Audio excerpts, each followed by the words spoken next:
নবী গো, আল্লাহ আপনাকে আনতে আনতে আদম আলাইহিস সালামের চুল থেকে নামায়া শীষের চুলবে, চুল থেকে রেহেম, রেহেম থেকে চুল, চুল থেকে রেহেম, রেহেম থেকে চুল। হুজুর, আমার নবীজি যখন নূহ নবী কিস্তির মধ্যে ছিল, তখন নূহ নবী একা ছিল না, নূহ নবীর চুলবে নবী মুহাম্মদের রাসূলের নূর মুবারক ছিল, নূরে মুহাম্মাদি ছিল। এই চুল থেকে নামাইয়া আল্লাহ নূহ নবী থেকে নামাইয়া, যদি নূরে মুহাম্মাদি নূহ নবীর চুলবে না থাকতো, তাহলে নূহ নবী পানির মধ্যে ডুবে মারা যাইতো। আমার নবীকে নামায় নিয়ে আসলেন, নামায়া পর্যায়ক্রমে হযরত ইব্রাহিম খলিলুল্লাহর চুলবে আল্লাহ আনলেন। খোদার খলিল ইব্রাহিম আলাইহিস সালাম যখন চুলবে আগুনের মধ্যে ছিলেন, তখন ইব্রাহিম একা ছিল না, ইব্রাহিমের সঙ্গে আমার নবী ছিলেন। ও বন্ধু, মনোযোগ দেন। ইব্রাহিম থেকে নামাইয়া আল্লাহ পবিত্র চুল থেকে রেহেম করিয়া হযরত ইসমাঈল আলাইহিস সালামের চুলবে নূরে মুহাম্মাদি রাখলেন।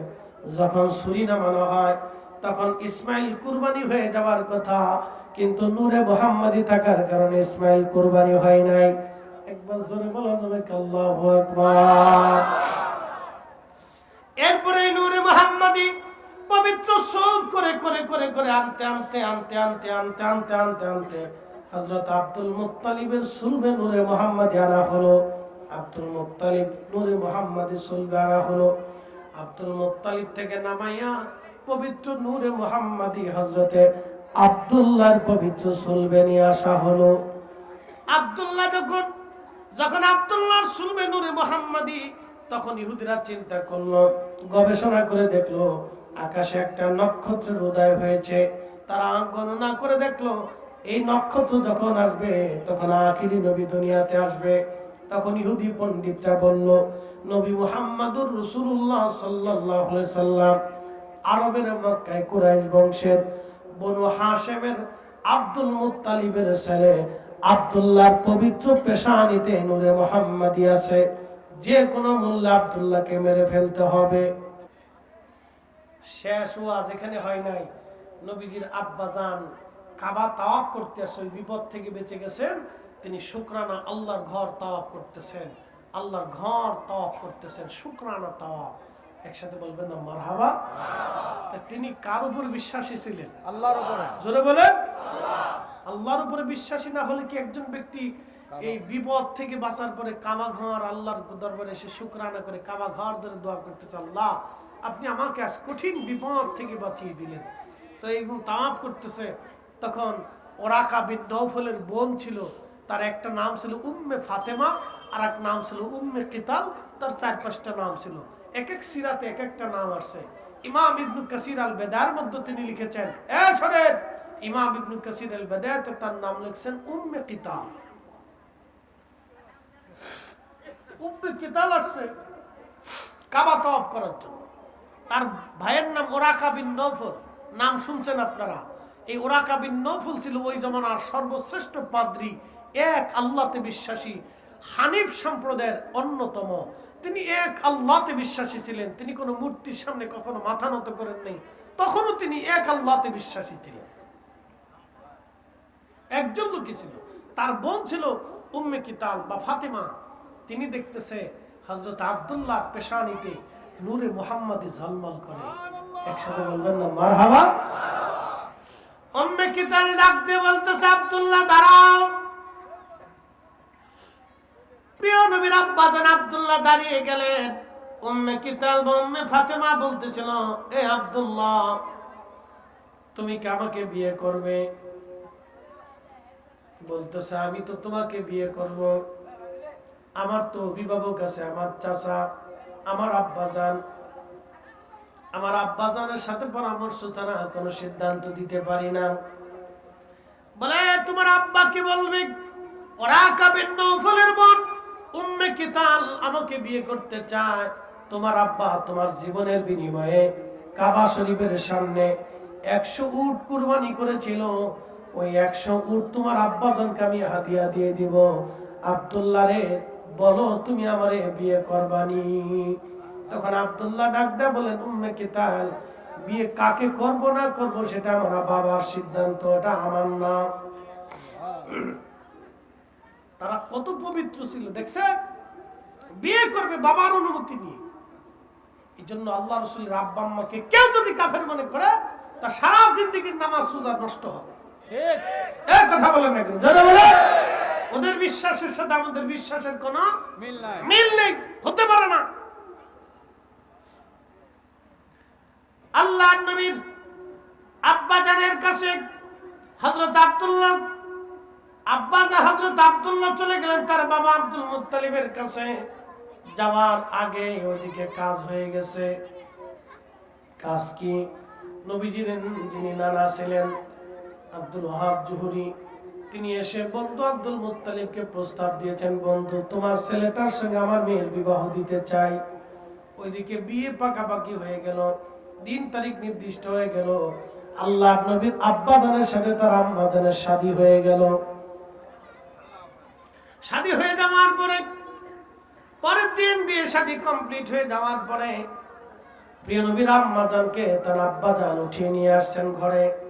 পরের দিন সকালবেলা আবার শুকরানা তাওয়াফ করার জন্য আসছেন, যেহেতু নতুন বিয়ে, সংসার হবে, জীবন হবে, সেই জন্য আল্লাহর ঘর তাওয়াফ করতেছেন, আল্লাহর কাছে দোয়ার জন্য যে আমাদের জীবন যাতে সুন্দর হয়, সংসার যাতে সুন্দর হয়।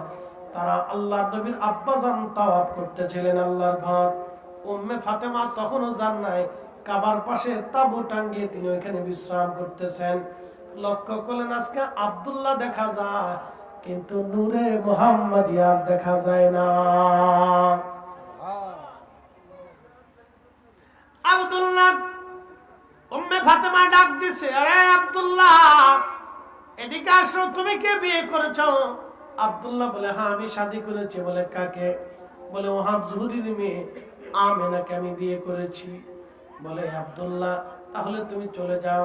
বলে উম্মে ফাতেমা তুমি আমাকে বিয়ে করার জন্য প্রস্তাব দিয়েছিলা, আমি একটা বিয়ে করেছি, তাতে কি হয়েছে?